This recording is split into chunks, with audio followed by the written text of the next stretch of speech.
Yeah, family, y'all. Just keep it tight, keep it tight, keep it tight. Oh, right. Yeah. Here we go. So this evening we're beginning a 3-week course in philosophy, in ancient philosophy. What we've said is that as part of our studies we're going to do 6 different courses in philosophy. So the first course is going to be ancient philosophy, which means we're going to be exploring the likes of Socrates and Plato and Aristotle, if you've heard of people like that. But they are off waiting until the next class. This evening we're going to focus on the pre-Socratics, which simply means everyone before Socrates. So this evening we're focusing on those before Socrates, but since this is our first class in philosophy, the first question that we begin with is, what is philosophy? So philosophy comes from 2 Greek words. The first is philia. Do we remember our distinction of various types of love in Latin? So the highest type of love was agape, or agape. You've maybe heard of that. And then after that is this slightly lower level of love, which is philia. And what's interesting, for instance, in the story of Jesus asking Peter, "Do you love me?" When Jesus says, "Do you love me?" he's using the verb agape. Do you love me with this highest form of love? And when Peter responds saying, "Yes, Lord, I love you," what's fascinating in Greek is that he's using this other type of love that's not agape. So if you can read the Greek, what's happening is there are various levels of love. There's agape, which is the highest, and then after that is philia. So Jesus asks Peter, "Peter, do you love me with agape love?" And he says, "Yes, Lord, I love you with philia love." It's fascinating seeing that whole exchange. Philia then means love, which is often more like a type of love that we have for family members. So that, for instance, the city of Philadelphia begins with the beginning of that word. Philadelphia is the city of brotherly love. The city of love, right? So philia means love. Sophia, if you know of anyone whose name is Sophia or Sophie, where does that word come from? Sophia is wisdom.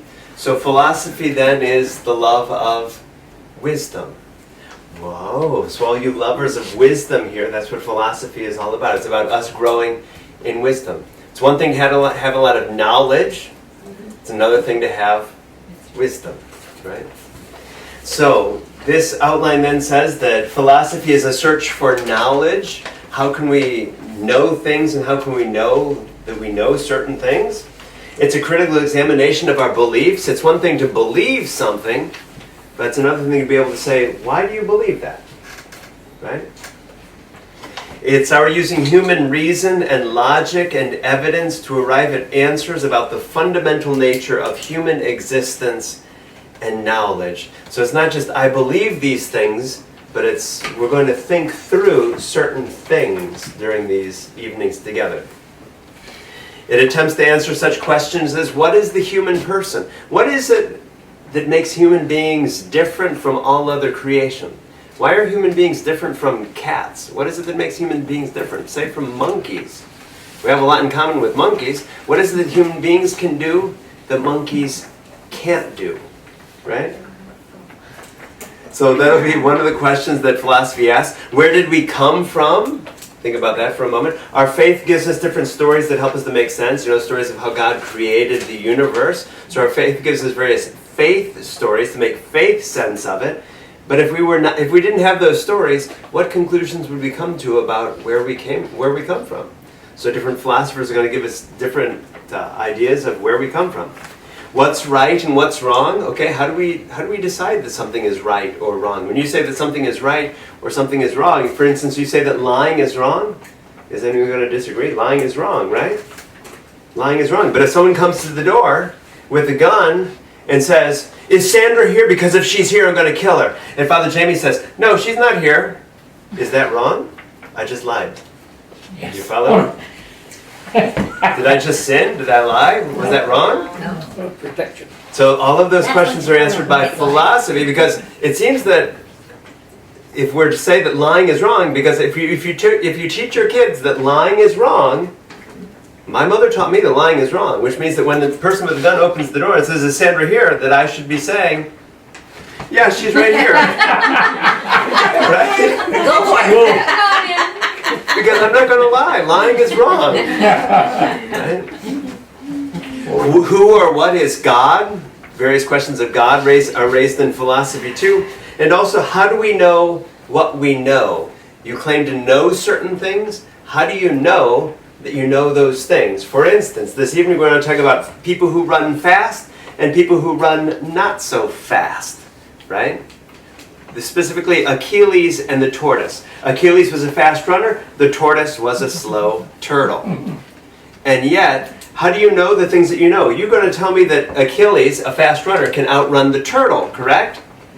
I'm going to tell you tonight that there is no way that Achilles can outrun that turtle, because that turtle, even though it's slower, will always be ahead of Achilles. How do you know what you know? So those are some of the questions we're going to explore in philosophy. There's a certain logic about these things that we're studying, and so we're going to study them objectively. So it's not just what I believe, but as we look at any topic, it's what can all of us agree on, not only in this room, but all 7 billion people in this universe. If we were to look at something, what can all 7 billion of us agree on? There's an ancient distinction between faith and reason, which is important because philosophy then deals with reason, but yet the Bible is filled with a lot of things that don't make sense. Like an old man and an old woman who had a baby, even though they were old. And then after having the baby, the old man was told to sacrifice his baby. Remember the story of Abraham sacrificing Isaac? That makes no sense. Why would God ask you to sacrifice your own child? Especially if that child's going to be the reason for you having descendants that are as numerous as the stars in the sky. That makes no sense. So philosophy then is about how do we take, there are certain things that we talk about faith, Abraham had faith, but our faith also has to make sense. Think about that for a moment, right? If Father Jamie started preaching about purple unicorns on Sunday, we'd probably scratch our heads and say, not quite sure what reality he lives in. What he preaches has to make sense. And if Father Jamie or Deacon John or Deacon Roy or Deacon Clovis or anyone else starts preaching something that doesn't make sense, then we're all going to start shaking our heads and we're going to not be following them. What happened in Sunday's Gospel a few weeks ago? Jesus says, I am the bread of life. So what?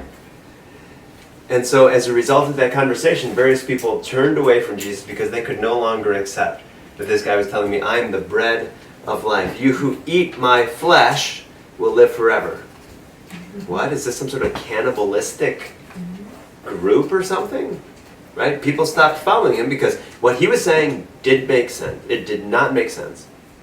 Philosophy is based on skepticism, which simply means that we're always asking why. It's like that persistent child who's always saying, but why? And then you give them an answer, and what do they say? Why? Why? And then you give them another answer, but why? Right? And that's kind of how philosophy is. It just keeps digging and digging and digging at what it is that we believe. So we're going to be separating out anything that's subjective, anything that's I believe or I think. We're going to separate out all of our prejudices and see what it is that all of us can agree on in philosophy. The challenge, before we jump into this, let's just be honest, philosophy makes us uncomfortable simply because we tend to think something and we think that this is the way that it is. For instance, that Achilles, being a fast runner, can outrun the turtle. But then suddenly philosophy makes us stop and think, and by the end of the night we're going to be going home and saying, I can't figure that one out about the turtle because Father Jamie's right. Achilles is a fast runner, but that turtle is always going to beat him to the finish line. So philosophy tends to upset what it is that we thought that we believe. So just a warning before we jump too far into this class is what you thought you knew, sort of leave that on the shelf, check that on the door. We'll come into this class, sort of shake our world upside down, and then see if by the time we go out we can't turn the world upright just a bit. There are many definitions of philosophy. One that I like comes from Matthew Hughes of Oklahoma, whom I don't know, but on the internet he wrote a definition that I just thought I would copy here. Philosophy is the universe, or at least the general survey of it, how it is that we see the universe. It's the ocean in which physics, chemistry, psychology, and all the other disciplines float. So without philosophy, we wouldn't have all these other disciplines. We have philosophy to thank for that. Philosophy is the soil from which they grow. All of the sciences are built on it. Math, for instance. Wow, all of us learned math as kids. What we didn't learn is that math is based in philosophy.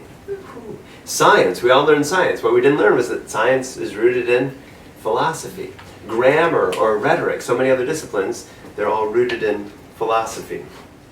He says, philosophy won't directly provide the equation for the velocity of a projectile, but it yielded the mathematics on which the equation is based. It won't yield the vaccines, but it did yield the scientific method with which they were created. For once science gives us something, whether a new medicine or a new bomb, we're then forced to decide if we should use it or not, which comes down to the study of ethics. So philosophy has different subdivisions or different disciplines.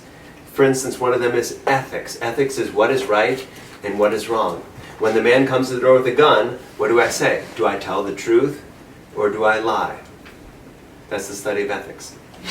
Which is why I love this analogy that he makes, though, because now he's going to start talking about the different kinds of philosophy, the different fields of philosophy. He says, I see a girl, she's pretty, bam! That's the study of aesthetics. So aesthetics is one study, one division within philosophy, which is essentially how do we judge things to be beautiful or good. That girl is so pretty, for instance, that I wonder if she's even real. Whoa. Metaphysics. What is metaphysics? Metaphysics is the study of what is really real. And how do we know what's real? And how do we know if there's anything real beyond what seems to be real?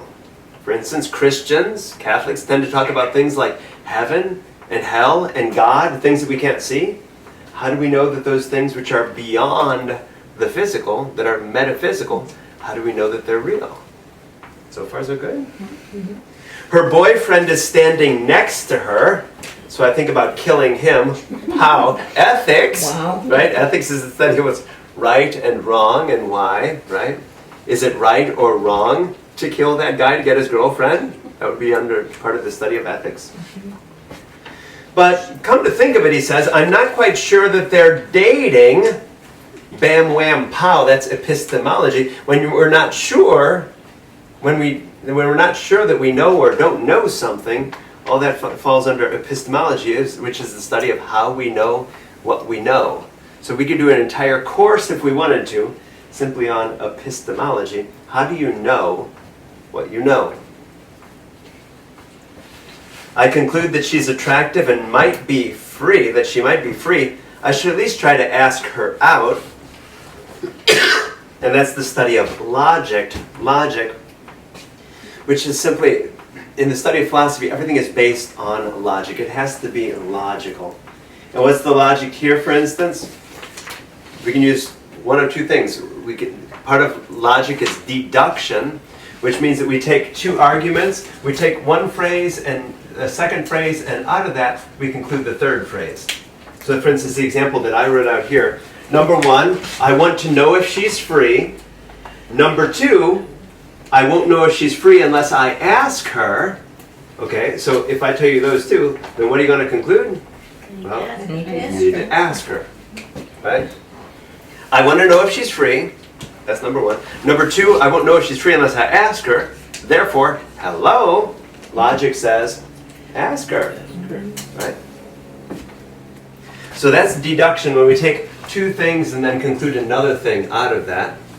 So for instance, if we say, all dogs have, number one, all dogs have four paws. And the name of our dog is Sydney. Sydney is a dog. If all dogs have four paws and Sydney is a dog, then what can I conclude from that statement? That Sydney has four paws. Did you catch that? All dogs have four paws and Sydney is a dog. What does that mean about Sydney? Sydney has four paws. That's logic. When we take two things and then we deduce another. The challenge is that you can question any one of these two. If Sydney is not a dog, or if it's not true that all dogs have four paws, can you imagine a dog that doesn't have four paws? Sure, right? car ran over it, poor thing, and right. So there's a dog in the world that doesn't have 4 paws. Suddenly, then there's a fallacy in our argument. The other type of reasoning is induction or inductive reasoning, where we start from specific instances. I know Sydney, and I know the neighbor's dog, and I know the other's neighbor's dog, so I take the dogs that I know, and I try to work from there up to what it is that all dogs have. Got to be careful, because if all of those dogs have 4 paws, the 3 dogs that I know, they all have 4 paws, so all dogs have 4 paws, right? Got to be careful. Right? They should. Or the example that I use here, if everyone in this room has 2 hands with 5 fingers each, should we just try that as an experiment? Does everyone have 2 hands with 5 fingers each? Yep. So far so good. Oh, everyone in this room has 2 hands with 5 fingers, so everyone must have 2 hands with 5 fingers, right? I have 4 fingers and Right. thumb. Very good, John. So the question becomes then, is that something that all human beings share in common? Do all human beings have 2 hands with 5 fingers each? Because if not, then that doesn't seem necessary for the definition of a human being. So the question arises, why are we even studying ancient philosophy, being the good Catholics that we are? Why are we studying ancient philosophers who were Greek and who didn't believe in God in the same way that we believe in God? Partly because we recognize that as Christians, we have this book, which is actually a number of books, which we call the Bible. And that Bible is filled with lots of faith stories, which means that people were trying to make faith sense of their world, right? In the same way that we, in our course of theological reflection, were trying to make faith sense of our lives, they were trying to make faith sense of their lives, and they gave us various stories that helped them to make sense of the world.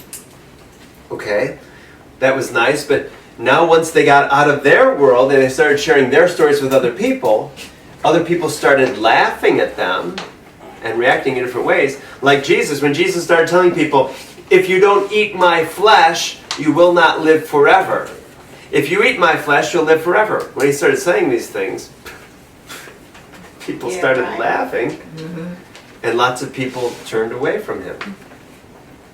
Whoa. So when we started sharing our faith stories and what it is that we believed with other people, people started to react against that. St. Paul, imagine now, St. Paul is preaching that this crucified criminal, Jesus of Nazareth, is the Messiah, died to save you of your sins. How are people going to respond to that? He was now traveling. Remember our course in Pauline literature? He traveled from Jerusalem up the coast and is now in Greece. And what's he going to find in Greece?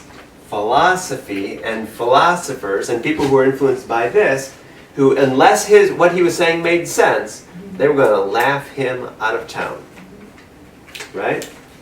Father Jamie, when he stands up on a Sunday, or any of our deacons or anyone else, if they start standing up and saying things that don't make sense, what's going to happen? We're going to start laughing. Right? It's got to make sense with it's got to fit with what we know and believe. Right? If Father Jamie starts telling us that he rode to Mass today on a purple unicorn, say, what? I didn't see a purple unicorn parked outside, right? I mean, it doesn't fit with our experience of how people go to Mass, right? And so that's the thing with philosophy, is philosophy is going to be us, we're going to be using philosophy to justify what it is that we believe.